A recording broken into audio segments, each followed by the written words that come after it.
Alerta Geral. São 7h48. Como fica o novo mapa partidário e político a partir dos resultados das eleições municipais e qual a influência que esse resultado terá no cenário político e eleitoral de 2022 no Ceará? Essa pergunta ou essa análise chega daqui a pouco com o jornalista Beto Almeida, porque antes o Carlos Alberto tem números sobre a divisão entre os partidos de quantos prefeitos coube a cada sigla nessa disputa eleitoral.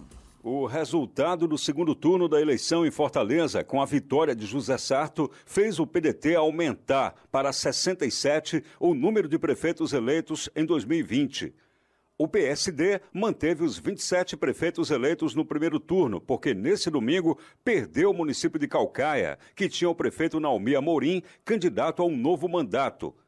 O PDT levou a joia da coroa no mapa político e eleitoral, que é a Prefeitura de Fortaleza, com a vitória de José Sarto contra o capitão Wagner do PROS. Os dois municípios, Fortaleza e Caucaia, que concentram 2.043.510 eleitores, são estratégicos no planejamento para as eleições de 2022 e mostram que a oposição sai fortalecida, mesmo com a derrota na capital.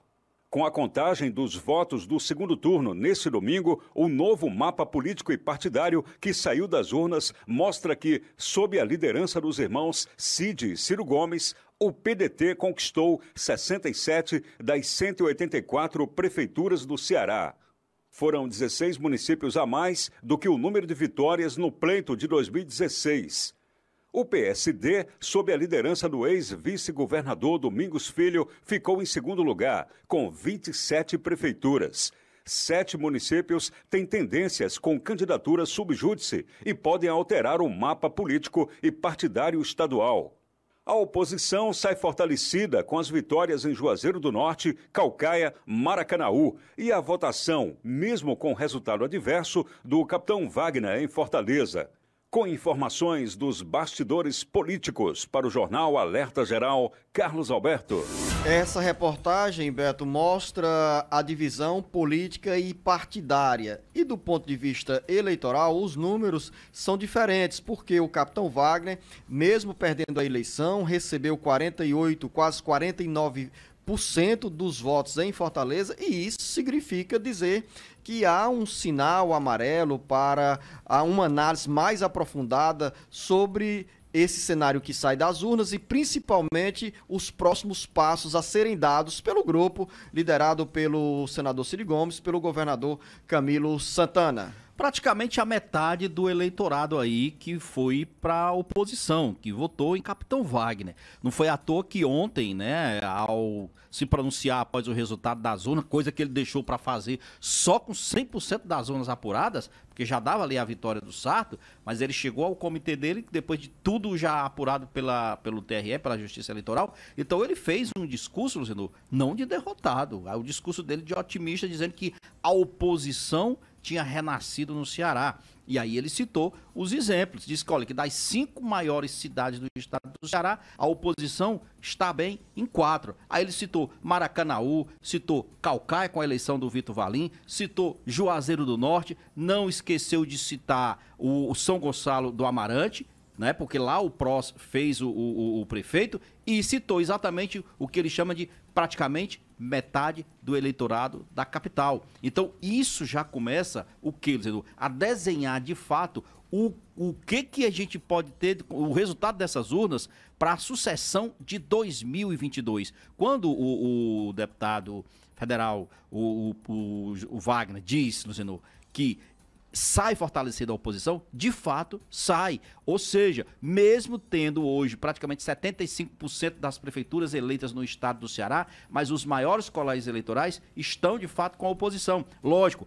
aqui ficou com Fortaleza, ficou com Sobral, mas para além disso, temos aí hoje importantes colégios eleitorais que estão do lado, ou estão nas mãos de opositores. Significa dizer o seguinte, que este cenário de 2022 coloca muita gente, dizendo, aí, como se diz, na dianteira, no retrovisor, e alguns questionamentos, por exemplo. Eu me pergunto aqui, A gente sabe que o Roberto Cláudio, o prefeito, saiu muito bem.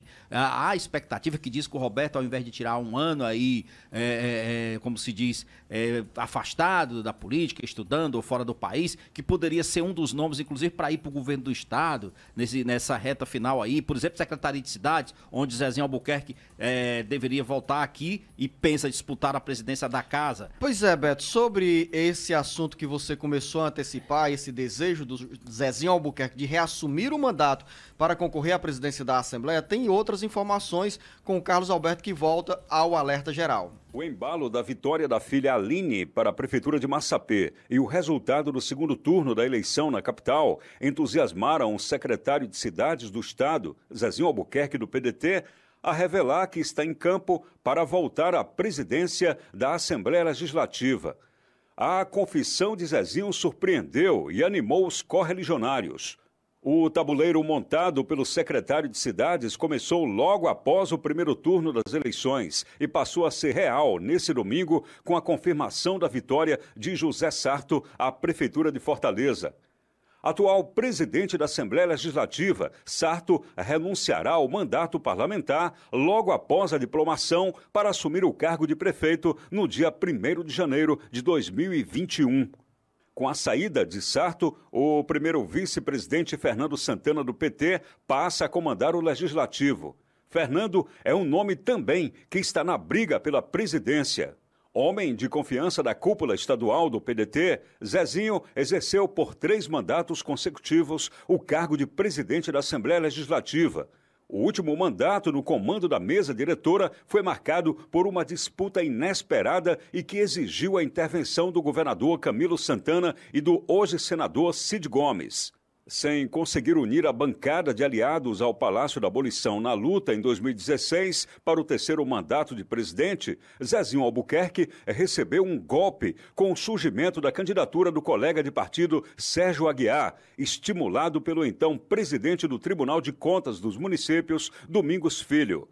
Com redação do Ceará Agora, para o jornal Alerta Geral, Carlos Alberto. O tempo é bem curto, mas bem abrangente, essa abordagem trazida pelo Carlos Alberto, retratando aí os bastidores da Assembleia Legislativa, que começam a ficar agitados, porque afinal a escolha do novo presidente vai influenciar no que nós teremos em 2022 na disputa pelo Senado e pelo governo do Estado. Política é isso, né, Luciano? Não tem vácuo. Terminamos aqui de falar da sucessão municipal e já tem essa da Assembleia Legislativa, lembrando que essa eleição é agora no final de dezembro, mas o eleito para o próximo biênio só vai assumir de fato no dia 1º de fevereiro, quando começa a próxima legislatura para a Assembleia Legislativa. Então, até lá, nós vamos ter aí muitas discussões, outros nomes surgindo e, lógico, tem esse fato aí que é o desejo do Zezinho Albuquerque deixar a Secretaria de Cidades, voltar para a Assembleia Legislativa, mas voltar novamente na condição de presidente. A Assembleia que terá também modificação com a saída de 4 deputados estaduais: Patrícia Aguiar, eleita prefeita de Itauá,